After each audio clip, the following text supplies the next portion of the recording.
আরে আরে তুমি কি করলা এগুলা? তুমি তো এখন পরীক্ষায় রেস্টুরেন্টে নিয়ে যেতে পারবে না, কারণ রেস্টুরেন্টে ফিল পেতে এগুলো করেছি। তাই তুমি তো জানো না।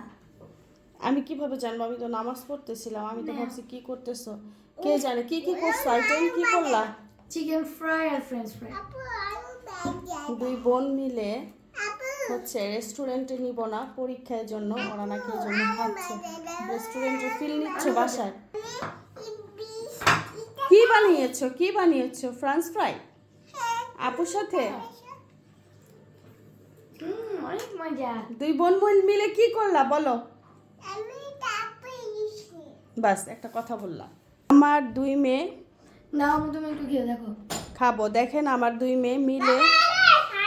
ও বাবা আসছে ওর। দুই বোন মিলে, তোমরা কি দুই বোন মিলে রান্না করছো? এটা খাও, দেখো। হ্যাঁ, দুই বোন মিলে কি রান্না করলা? Chicken fry? মজা। আচ্ছা সাফিনা, তুমি কখন এটা করলা? আমি তো নিজেও তো জানি না, বলো তো। তুমি তো নামাজ পড়তে গেছো তখন। সারপ্রাইজ আম্মু। তুমিও সারপ্রাইজ দিছো মা?